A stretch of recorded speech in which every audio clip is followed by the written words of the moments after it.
On September 11, 2001, TVs were blaring, phones were ringing, and there was tears being shed as two twin towers in New York City burnt to the ground and dust rolled like a desert tornado in the west. People wondered, why? Who? For what? But it was all terrorist. The United States of America then set out for war into Iraq that has been going on for nearly a decade, believe it or not. I'm now here to explain the problems we now have, the causes that has led us there, so then we can finally look into some solutions to overcome this horrible tragedy.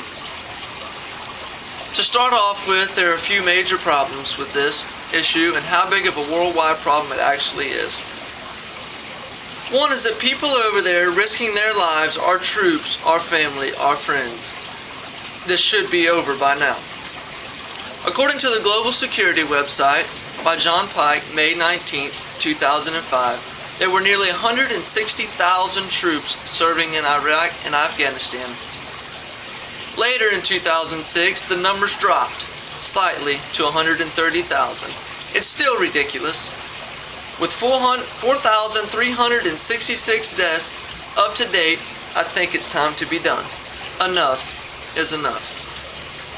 Another major issue is that we are spending billions of dollars on another country when ours is struggling tremendously to get by. According to Deborah White from the U.S. Liberal Politics website, as of November 20th, 2009, there has been $800 billion of U.S. tax-paying funds spent on the war so far, not counting the $76 billion that Obama just granted and actually approved by the Congress. Also, just how many people is this actually affecting besides our troops that are working there? Family, friends. We all have a family member, a friend of a friend that knows somebody that's in Afghanistan or Iraq that we worry about them every single night and lose sleep over it. As stated in the April 19, 2008 issue of the Nation's Database by Phil Dawsonberg, he hits the nail on the head when he states that every day young men and women are losing their lives, their bodies are being torn apart from this insane war that all started with a spin. Why are we allowing this massacre to blunder to continue?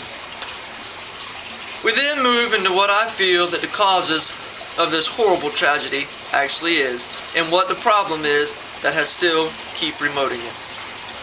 It's our governmental decisions, in my opinion. What are they thinking? What are they doing when we have our own problems here, but we're over there trying to solve someone else's problems? The major cause of all this is that the United States plan to privatize oil and other governmental assets in Iraq, believe it or not.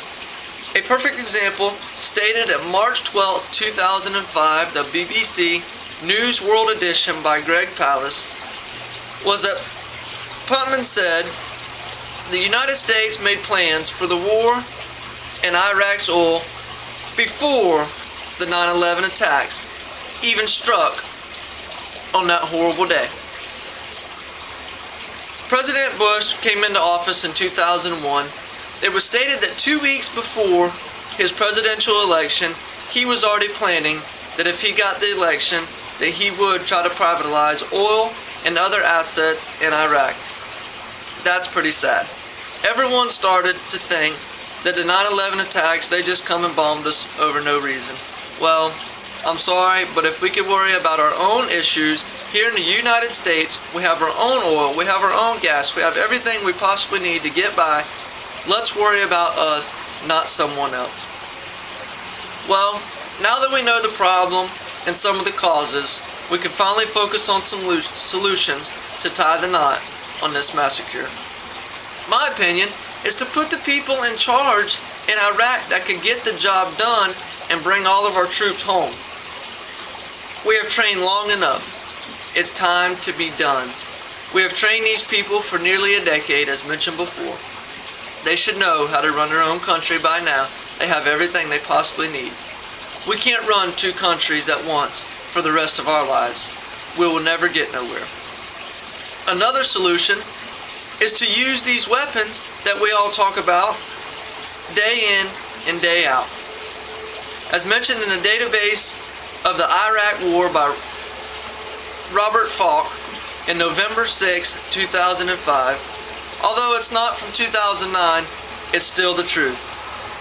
The U.S. has plenty of power, including weapons and aircrafts, helicopters, anything we could possibly need to get the job done.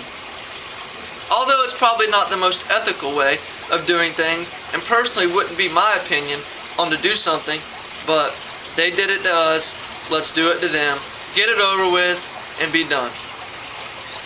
Well, now that we all know the problem we are facing, the causes that has led us there, and have discovered some solutions that may help this problem from occurring anymore,